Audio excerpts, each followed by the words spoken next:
اکثر توبہ کی توفیق جوانی میں ملتی ہے، چاہے گناہوں سے توبہ کرنی ہو یا کفر سے توبہ کرنی ہو۔ میں نے بوڑھوں کو بہت کم دیکھا اسلام قبول کرتے ہوئے، بلکہ دیکھا ہی نہیں۔ جتنے میں نے غیر مسلم مسلمان ہوتے ہوئے اپنی زندگی میں دیکھے ہیں وہ سب کیا ہوتے ہیں؟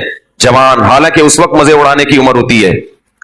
پتہ یہ چلتا ہے کہ جوانی میں توبہ آسان ہے، بڑھاپے میں توبہ مشکل۔ کیوں؟ جوانی میں جیسے گناہوں کا جوش ہوتا ہے تو گناہ سے بچنے کا جذبہ بھی جوانی میں ہی پیدا ہوتا ہے، کیونکہ جوش کا ہونا ضروری ہے گناہ کے لیے بھی اور توبہ کے لیے بھی۔ کیا ہو گیا بھائی؟ بھائی ایک آگ بھڑکتی ہو نا جسم میں، گناہ کی بھی آگ بھڑکتی ہے اور گناہ سے توبہ کے لیے بھی جذبہ چاہیے۔ بڑھاپے میں جذبات کیا ہو جاتے ہیں؟ ٹھنڈے، نہ گناہ کا وہ جذبہ رہتا ہے اور نہ گناہ سے توبہ کا وہ جذبہ رہتا ہے، لہذا نیوٹرل ہو جاتا ہے۔ بس جس حال میں جوانی گزاری اسی میں رہتا ہے، کہتا ہے چھوڑو اب کیا توبہ کرنی، بس آرام سے مجھے زندگی گزارنے دو، مرنے دو آرام سے، چاہے وہ کفر کافر ہو یا گناہ گار ہو۔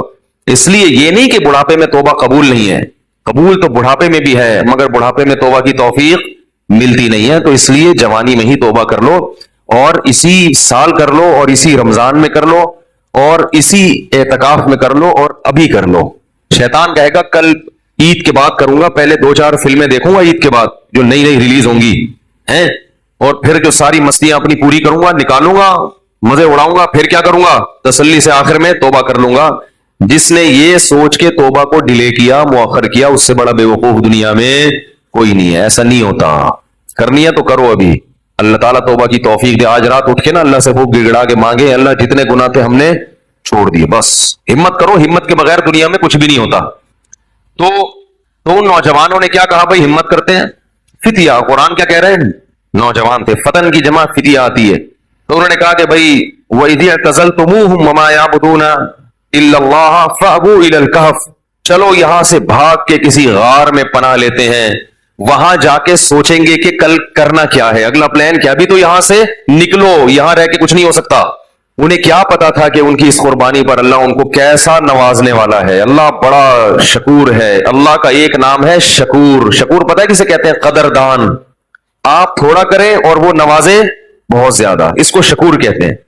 تھوڑی قربانی آپ دو گے مگر وہ نوازے گا بہت زیادہ، اللہ ایسا کرتے ہیں۔ تو یہ نوجوان نکل کے گئے ہیں اور انہوں نے غار میں کیا کی؟ پناہ لی، وہاں بیٹھ چلے گئے، نیند آ گئی، سو گئے۔ ساتھ ان کا کتا بھی تھا، حفاظت کے لیے کتا رکھنا بولو بھائی جائز، بلا وجہ کتا رکھنا حرام ہے۔ نبی نے فرمایا جس نے بلا وجہ کتا رکھا روزانہ 1 قیراط اس کی نیکیاں کم ہوتی رہیں گی، 1 قیراط پہاڑ کے برابر ہوتا ہے، روزانہ اس کی نیکیاں ضائع ہوتی رہیں گی۔ اسلام میں کتا پالنا بلا وجہ جائز نہیں ہے، ضرورت کے لیے شکار کے لیے پال سکتے ہیں، شکاری کتے ہوتے ہیں نا، شکار بگار کرنا ہے، یا گھر میں طوطے پالے ہوئے تو ان کی شکار کے لیے کتا رکھا ہوا ہے، تو یہ ہوتا ہے طوطوں کی حفاظت کے لیے کتے رکھنے پڑتے ہیں بعض دفعہ۔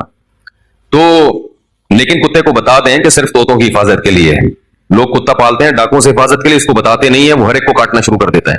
تو وہ اپنا کتا بھی ساتھ لے گئے حفاظت کے لیے کہ بھائی کہیں پہرے وہرے کے کام آئے گا۔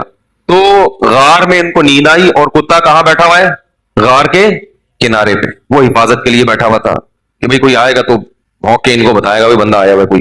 تو اب جو ہے قرآن کہتا ہے کہ ہم نے ان پہ نیند کو مسلط کر دیا، سو گئے۔ وَلَبِثُوا فِي كَهْفِهِمْ 300 سِنِينَ وَازْدَادُوا 9 309 سال سوئے ہیں۔ کتنے؟ 309 سال۔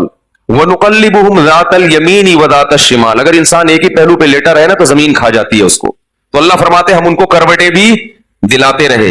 وَتَرَى الشَّمْسَ إِذَا طَلَعَتْ تَزَاوَرُ عَنْ كَهْفِهِمْ ذَاتَ الْيَمِينِ وَذَاتَ الشِّمَالِ وَإِذَا غَرَبَتْ تَقْرِضُهُمْ، جب سورج نکلتا تھا تو وہ بھی کترا کے نکلتا تھا، روشنی جائے گی مگر تیز دھوپ نہیں جائے گی، تاکہ سورج کی جلن، سورج کی کرنیں ان کی اسکن کو خراب نہ کریں۔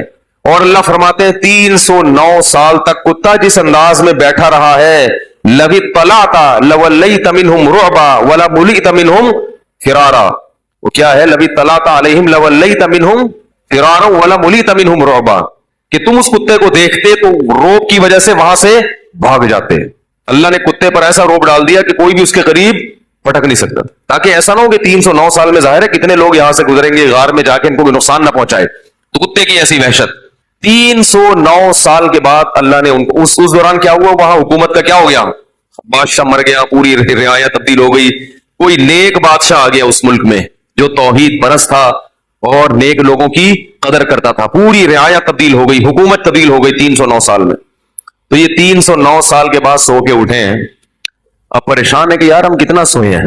کسی نے کہا کہ ہم 24 گھنٹے سوئے ہیں، کسی نے کہا کہ نہیں بھائی آدھا، کیونکہ یہ تو سوچ ہی نہیں سکتے تھے نا اتنے 100 سال تک ہم سوتے رہے.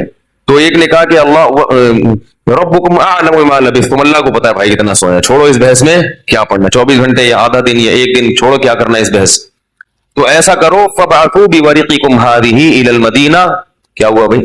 فبعثوا بورقکم هذه الى المدینہ، یہ سکہ رائج الوقت لے کے جاؤ. کیا کرو؟ سکہ رائج الوقت. یہ رائج الوقت میں خود لگا رہا ہوں کیونکہ آج کسی کا نکاح پڑا ہے نا جمعے میں، اس میں لکھا تھا 1 لاکھ روپے سکہ رائج الوقت. تو یہ پرانی اصطلاحات پتہ نہیں لوگ کیوں استعمال کرتے ہیں بھائی. تو رائج الوقت ہی ہے اور کیا ہوگا. بیوی رائج الوقت ہے، دولہا رائج الوقت چل رہا ہے، تو سکہ بھی کون سا ہوگا؟ رائج الوقت ہی ہوگا. تو انہوں نے کہا کہ یہ سکے لے کے جاؤ، کرنسی لے کے جاؤ. فَلْيَنْظُرْ أَيُّهَا أَزْكَىٰ طَعَامًا، اور دیکھ کر آؤ کون سا پاکیزہ کھانا ہے، کیونکہ غیر مسلم ریاست ہے، حلال ملنا، اس سے پتہ چلتا ہے کہ غیر مسلم اسٹیٹ میں رہنا بڑا مشکل کام ہے. لوگ یورپ امریکہ میں جا کے جو آئے کھا لیتے، کہتے بسم اللہ پڑھ کے کھا لو، یہاں کیا حلال حرام، اتنا مشکل کام ہے. نہیں، آپ کو تحقیق کرنی پڑے گی. غیر مسلم ملک میں گوشت کھانا آپ کے لیے حلال نہیں ہے جب تک کہ یقین نہ ہو کہ یہ حلال طریقے سے ذبح کیا گیا ہے.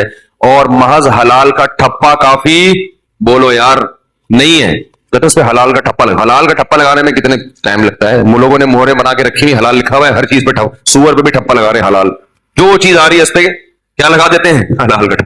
جو بھی ان ملکوں میں رہتے ہیں ان کی ذمہ داری ہے کہ چکن کھا رہے ہیں، بکرا کھا رہے ہیں، جا کے پہلے تحقیق کریں کہ اس کمپنی میں حلال ہے بھی یا نہیں ہے. مشینی ذبیحہ ہماری تحقیق میں حلال نہیں ہے. قرآن میں صاف ہے کہ جس جانور پر اللہ کا نام نہ لیا جائے اسے کھانا جائز نہیں ہے. اور نام لینے کا مطلب انسان نے نام نہ لیا ہو، مشین کا نام لینا کافی، مراد یہ کہ انسان اس پہ نام لے. تو انسان کا اللہ بسم اللہ اللہ اکبر پڑھنا ضروری ہے. تو یہ بھی پاکستان کی ایک فضیلت ہے کہ یہاں الحمدللہ حلال گوشت وافر مقدار میں ملتا ہے، یقینی حلال ہوتا ہے، اپنے سامنے سے ذبح ہوتا ہے، بالکل صاف نظر آ رہا ہوتا ہے. بڑی نعمت کی بات ہے. بعض ملکوں میں شروع ہو گیا ہے لیکن جہاں بھی گیا ہوں مزہ نہیں آیا، مشکوک ہے، اطمینان نہیں ہوتا. تو فَلْيَنْظُرْ أَيُّهَا أَزْكَىٰ طَعَامًا، دیکھ کر پاکیزہ مال لے کر آؤ. جو غیر مسلم ہے پتہ نہیں مردار بھی کھاتے ہوں گے، تو حلال تلاش کرو. وَلْيَتَلَطَّفْ، اور ذرا احتیاط سے جانا. لا یشعرن بکم احدا، کسی کو پتا نہ چلے تمہارے بارے میں، چپکے سے جانا، رومال ڈال کے اور پتلی گلی سے راشن خرید کے، کھانا خرید کے لے آنا. انہم ان یظہروا علیکم یرجموکم، کیونکہ ان کو اگر ہمارا پتہ چل گیا ہمیں پتھروں سے مار کے ہلاک کر دیں گے، اتنے دشمن تھے اسلام کے. او یعیدوکم فی ملتہم، یا زبردستی تمہیں اسی دین میں لے آئیں گے. ولن تفلحوا اذا ابدا، پھر تو تم کبھی بھی کامیاب نہیں ہوگے، نقصان ہو جائے گا. ہم تو نہ اس دین میں دوبارہ جا سکتے ہیں اور نہ ہم قتل ہونا چاہتے ہیں کہ پتھروں سے ہمیں کوئی ہلاک کرے. لہٰذا چپکے سے جاؤ اور پتلی گلی سے واپس آئے. وہ جب چپکے سے گیا تو وہ دیکھ کے حیران ہو گیا، وہ یہ کیا ہے بھائی، یہ تو وہ علاقہ ہی نہیں ہے بھائی. تو علاقہ ہی چینج ہو گیا ہے. علاقہ کیا ہو گیا ہے؟ چینج ہو گیا ہے. سندھ والے جو ہے نا علاقے کو کہتے ہیں علاقہ، کہتے ہیں علاقے کی بات ہوتی ہے بھائی. تو وہ تو پورا علاقہ چینج ہو گیا. تو وہ حیران کہ وہ بادشاہ کہاں ہے. انہوں نے کہا کہ وہ بادشاہ تو بھائی 300 سال پرانی بات ہے، اس کے زمانے کی تو ٹرینیں بند ہو گئی ہیں. کون سے بادشاہ کی بات کر رہے ہیں؟ اس نے کہا بھائی وہ بادشاہ. انہوں نے کہا بھائی وہ پرانے زمانے کا قصہ ہے. انہوں نے پھر وہ کرنسی دکھائی. انہوں نے کہا یہ کرنسی تو 300 سال پہلے اسٹیٹ بینک نے پابندی لگا دی تھی، یہ کون سی کرنسی لے کے گھوم رہے ہو. بہرحال چونکہ تاریخی کتابوں میں نقل ہوتا چلا آ رہا تھا کہ چند لوگ تھے جو ایمان قبول کر کے ملک چھوڑ کر چلے گئے تھے. تو پھر انہوں نے اس کو بھی بلایا اپنے باقی ساتھیوں کو، پھر تحقیق ہوئی تو لوگوں کو یقین آ گیا کہ یہ اللہ نے کیا کیا ان کے ساتھ، ایک کرامت کا معاملہ کیا ہے کہ چونکہ یہ ایمان لائے تھے تو اللہ نے ان کو اس بادشاہ کے شر سے بچانے کے لیے 300 سال بعد والے جہان میں منتقل کر دیا ہے. تو اب لوگ ان کی عقیدت سے ہاتھ پاؤں چومنے لگے اور وہ بڑا ان کی جو ہے نا عقیدت اور محبت کرنے لگے. اور ان کے انتقال کے بعد وہاں انہوں نے لوگوں نے ایک مسجد بنائی اللہ کو یاد